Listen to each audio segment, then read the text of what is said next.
हर महीने गुजरात के जो वरिष्ठ पुलिस अधिकारीगण हैं, हमारे गुजरात में 4 पुलिस कमिश्नरेट्स हैं और 9 रेंज हैं और उसके अलावा एक रेंज रेलवे का। तो इन सब के जो हेड्स हैं, पुलिस कमिश्नर्स और रेंज हेड्स, इनका हम हर महीने एक क्राइम कॉन्फ्रेंस रखते हैं और पिछले महीने जो हमारी कामगिरी हुई है पुलिस के अलग अलग विषयों में, उसके बारे में हम चर्चा करते हैं और भविष्य में क्या रणनीति अपनाने की ज़रूरत है उसके बारे में हम एक दूसरे से विचार विमर्श करते हैं। इस बार की क्राइम कॉन्फ्रेंस हमने एकता नगर में रखा और आज के क्राइम कॉन्फ्रेंस में जुलाई महीने में गुजरात पुलिस के अलग अलग एकमों में जो कामगिरी अलग अलग विषयों पे हुई है उसकी हमने आज चर्चा की है। ज़्यादातर हम लोग इस क्राइम कॉन्फ्रेंस में पुलिस कमिश्नरेट का अलग से और जिलाओं का अलग से रखते हैं, क्योंकि हम ये मानते हैं कि अर्बन पुलिसिंग और रूरल पुलिसिंग ये 2 अलग अलग प्रकार के होते हैं, उनके चैलेंजेस अलग प्रकार के होते हैं, उनकी स्ट्रैटेजीज भी अलग प्रकार की होती हैं। इसलिए हमने अलग अलग प्रेजेंटेशंस के माध्यम से कमिश्नरेट्स के अलग से और जिलाओं का अलग से हमने ये रखा था। लेकिन ओवरऑल मैं आपको बताना चाहूँगा कि जुलाई महीने में हमने जो आज चर्चा की उसमें हम लोग जो पिछले कई समय से ब्याजखोरों के विरुद्ध में गुजरात राज्य में अलग अलग एकमों के तरफ से जो असरकारक और परिणामलक्षी कार्यवाही की जा रही है उसकी भी हमने आज समीक्षा की और इस समीक्षा के दरमियान हमें यह मालूम चला कि जुलाई महीने में ऐसे कुल 64 ब्याजखोर थे जिनके विरुद्ध में हमने FIR दाखिल किया और इन 64 केसेस में 105 आरोपी को गिरफ्तार करने की भी कार्यवाही की गई। हम ब्याजखोरों के विरुद्ध में जो कार्यवाही करते हैं, FIR दाखिल करते हैं, उसके अलावा हम लोग लोन मेला का भी आयोजन करते हैं कि जिसके कारण जो लोग को सचमुच किसी लोन की ज़रूरत है तो अधिकृत स्रोत से उन्हें लोन मिले, उसकी व्यवस्था करते हैं। इस तरह का लोन मेला का आयोजन जो होता है जुलाई महीने में पूरे राज्य में करीब 71 लोन मेला का आयोजन हुआ था। हमने इस वर्ष की खाली बात करें तो इस वर्ष में करीब 400 FIR दाखिल हुए हैं ब्याजखोरों के विरुद्ध में और उसमें करीब 956 आरोपियों को पकड़ने की कार्रवाई की गई है और 238 लोन मेला 2025 के साल में गुजरात के राज्य के अलग अलग जगह पे हमने आयोजन किया है। दूसरा, आप हमारा एक कार्यक्रम जानते हैं कि कोई भी व्यक्ति का कोई भी चीज़ गुम हो जाता है और पुलिस उसके मुद्दा माल की तरह जब कब्जा करती है तो कोर्ट के साथ संकलन करके नियम के मुताबिक ये हम उनका पैसा या उनका कोई भी ऑर्नामेंट होता है, कुछ भी होता है, उनको हम वापस करते हैं। ये प्रोजेक्ट हमारे गुजरात राज्य का पिछले कई दिनों से बहुत ही सफलतापूर्वक हो रही है। इसका नाम है तेरा तुझको अर्पण। तो तेरा तुझको अर्पण की बात करें तो सिर्फ जुलाई महीने की बात करें तो गुजरात राज्य के अलग अलग एकमों में ऐसे करीब 761 कार्यक्रम तेरा तुझको अर्पण का हुआ और उस 761 कार्यक्रम में करीब करीब 25 करोड़ रुपए का मुद्दा माल हमने ओरिजिनल लोगों को वापस किया। और इस साल की बात करें 2025 की तो इस साल हमने कुल मिलाकर 127 करोड़ का मुद्दा माल तेरा तुझको अर्पण के कार्यक्रम में हमने लोगों को वापस किया है। उसी तरह हमारे लोगों के साथ संबंध और संकलन बना रहे और स्थानिक कक्षा पे क्या प्रॉब्लम्स हैं, क्या इश्यूज हैं, क्या विषय हैं, उसको जानने के लिए गुजरात पुलिस पिछले कई समय से तृण वात तमारी तृण अमारी ऐसा एक कार्यक्रम का आयोजन हम लोग करते हैं। ये कार्यक्रम हर पुलिस स्टेशन में, हर चौकी में और हर आउटपोस्ट में होता है, जिसमें वहाँ का जो इंचार्ज पुलिस अधिकारी होता है वो स्थानिक लोगों के साथ हर 2 महीने में कम से कम एक बार जरूर मिलता है और स्थानिक प्रश्नों को जानने की वो प्रयत्न करता है और जो भी स्थानिक प्रश्न के ध्यान पे आता है उस प्रश्न का निराकरण के लिए, सॉल्व करने के लिए प्रॉब्लम को वो कार्रवाई करते हैं। ये तृणवात तमारी तृण अमारी का जुलाई महीने में पूरे राज्य में करीब 212 कार्यक्रम का आयोजन किया गया था। उसी तरह आज हमारे सामने साइबर क्राइम का चैलेंज जो है बहुत बड़ा है। तो साइबर क्राइम के चैलेंज को हम लोग किस तरह टैकल कर पाएं, उसके लिए काफ़ी दिन से हम लोग चर्चा विचारणा कर रहे थे। आपको जान के ये खुशी होगी कि अभी बहुत ही जल्दी गुजरात सरकार ने एक प्रोजेक्ट हमारा मंजूर किया है, जिसे साइबर सेंटर ऑफ एक्सीलेंस, जो गांधीनगर स्थित सीआईडी क्राइम के अंदर काम करेगी। और साइबर सेंटर ऑफ एक्सीलेंस के माध्यम से हम लोग साइबर क्राइम और साइबर सिक्योरिटी के इस चैलेंज को लड़ाई करने में हमें सफलता मिलेगी। साइबर क्राइम में जो लोग अपना पैसा घुमाते हैं, जो लोग किसी भी कारण से, किसी भी माध्यम से जो साइबर क्राइम होता है, और ऐसा हमने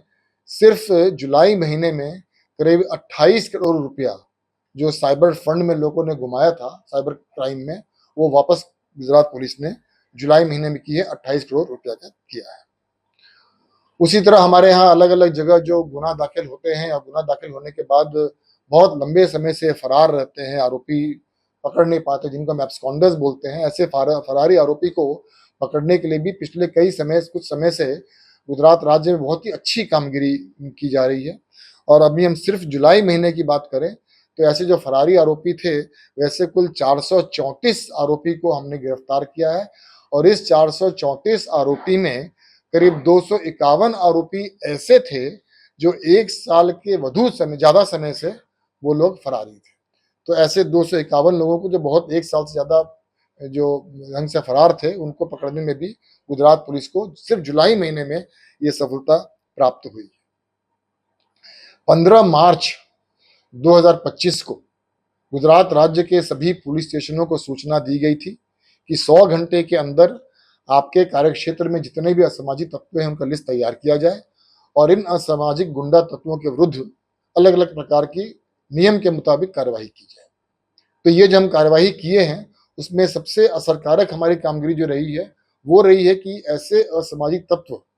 अगर कोई भी गैर कायदेसर बांधकाम किया है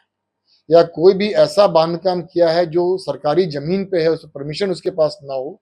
ऐसे प्रॉपर्टीज को, ऐसे बिल्डिंग्स को हम आइडेंटिफाई करते हैं, खास करके असामाजिक तत्वों का, और फिर उसका हम लोग कायदेसर का जो प्रक्रिया होती है उस प्रक्रिया के मुताबिक उनको हम डिमोलिशन करते हैं। तो अगर हम बात करें तो 15 मार्च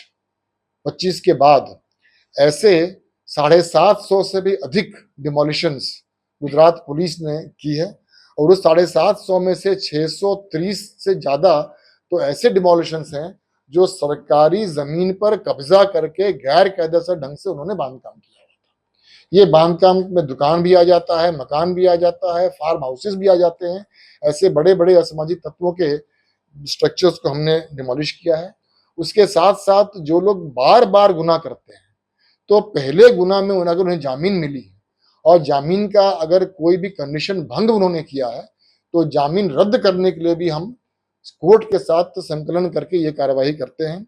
अगर हम बात करें 15 मार्च के बाद से, तो ऐसे कुल 824 आरोपियों को हमने आइडेंटिफाई किया था जिन्होंने जामीन भंग किया है, और जामीन भंग किया और जामीन कैंसिल करने का प्रपोजल हमने कोर्ट को भेजा है, और कोर्ट की तरफ से हमें बहुत ही अच्छा सहकार मिल रहा है। अभी तक इस 824 में से 106 ऐसे आरोपियों हैं जिनका जामीन कोर्ट ने रद्द किया है। उसके बाद ऐसे असामाजिक तत्व होते हैं जो गैर कायदेसर बिजली का कनेक्शन ले लेते हैं, तो उसकी भी हम इंक्वायरी करते हैं, और अगर ऐसा मिलता है तो उसके विरुद्ध में कार्रवाई कायदेसर का करते हैं। ऐसे हमने 2190 इलीगल कनेक्शन जो थे बिजली के, उसका हमने उनके विरुद्ध में कायदेसर कार्रवाई हमने 15/3/2025 के बाद हमने किया है असामाजिक तत्वों के विरुद्ध में। और ये जो हम असामाजिक तत्वों के विरुद्ध में जो कार्रवाई कर रहे हैं, उसका परिणाम भी हमें देखने को मिल रहा है। मैं गुनाह के आंकड़कीय माहिती के बारे में बहुत ज़्यादा बोलना नहीं चाहता हूँ, क्योंकि हम सब जितने भी वरिष्ठ पुलिस अधिकारी यहाँ मिलते हैं, हम सब का ये मानना है कि गुनाह का आंकड़ा तो महत्वपूर्ण है, लेकिन उससे अधिक महत्वपूर्ण है कि पुलिस की व्यवस्था कैसी है।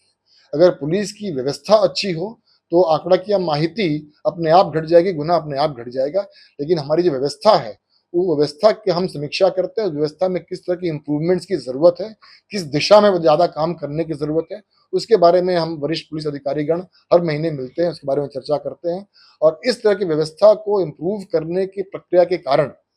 हमारे सभी मेजर हेड्स में पिछले साल से और उसके पहले के सालों से इस साल हमें गुनाह में थोड़ा घटाड़ा जरूर देखने को मिल रहा है, लेकिन जैसा कि मैंने पहले भी आपको कहा कि आंकड़ा की या जो स्टैटिस्टिक्स है उससे अधिक इम्पोर्टेंट ये है कि हमारी व्यवस्था कैसी चल रही है और व्यवस्था में किस तरह का इम्प्रूवमेंट लाया जा सकता है। असामाजिक तत्वों के विरुद्ध में हम जानते हैं कि हम लोग पासा का केसेस करते हैं। अगर हम बात करें इस साल, तो कुल हमने 2200 से अधिक पासा प्रपोजल्स भेजे और उसमें से 1750 जैसे पासा वारंट इश्यू भी हुए हैं। ऐसे 1750 असामाजिक तत्वों को हमने इस साल पासा में डिटेन किया है। उसी तरह तड़ीपार की भी कार्रवाई हम करते हैं असामाजिक तत्वों के विरुद्ध में। इस साल हमने करीब करीब 1500 प्रपोजल्स तड़ीपार का किया था और उसमें से करीब करीब 250 से 300 के बीच का हमें तड़ीपार का ऑर्डर्स भी प्राप्त हुआ और उनको हमने तड़ीपार भी किया है। तो असामाजिक गुंडा तत्व जो गुजरात राज्य में है, जिनको हम आइडेंटिफाई करते हैं, उनके विरुद्ध में अलग अलग ढंग से डिमोलिशन हो गया, बिजली का हो गया, बेल कैंसिलेशन हो गया, पासा हो गया, तड़ीपार हो गया, उनके ऊपर सर्वेलेंस की बात हो गई, उनके विरुद्ध में हम बहुत ही असरकारक कामगिरी कर रहे हैं और उसका परिणाम हमको अभी साफ देखने को भी मिल रहा है। एक नया चीज हमने इस बार शुरू किया जिसके बारे में जरूर बोलना चाहूंगा कि पुलिस स्टेशन की स्वच्छता, पुलिस स्टेशन की व्यवस्था और पुलिस स्टेशन में जो लोग आते हैं उनके साथ पुलिस अधिकारियों और कर्मचारियों के व्यवहार, इन सब विषयों को ध्यान में रख के हमने एक व्यवस्था बनाई थी पुलिस स्टेशन रैंकिंग की और हमने सब पुलिस कमिश्नर्स को और जिलाओं के सब पुलिस अधीक्षकों को सूचना दी थी कि जनवरी और जुलाई और अगस्त महीने में अपने कार्यक्षेत्र के जितने पुलिस स्टेशन हैं उन पुलिस स्टेशन की आप रैंकिंग कीजिए और फर्स्ट सेकंड थर्ड जो भी पुलिस स्टेशन आता है तो उस पुलिस स्टेशन के थाना अधिकारी को भी, थाना इंचार्ज को और पुलिस अधिकारी कर्मचारियों को इनाम दीजिए। शुरू किया है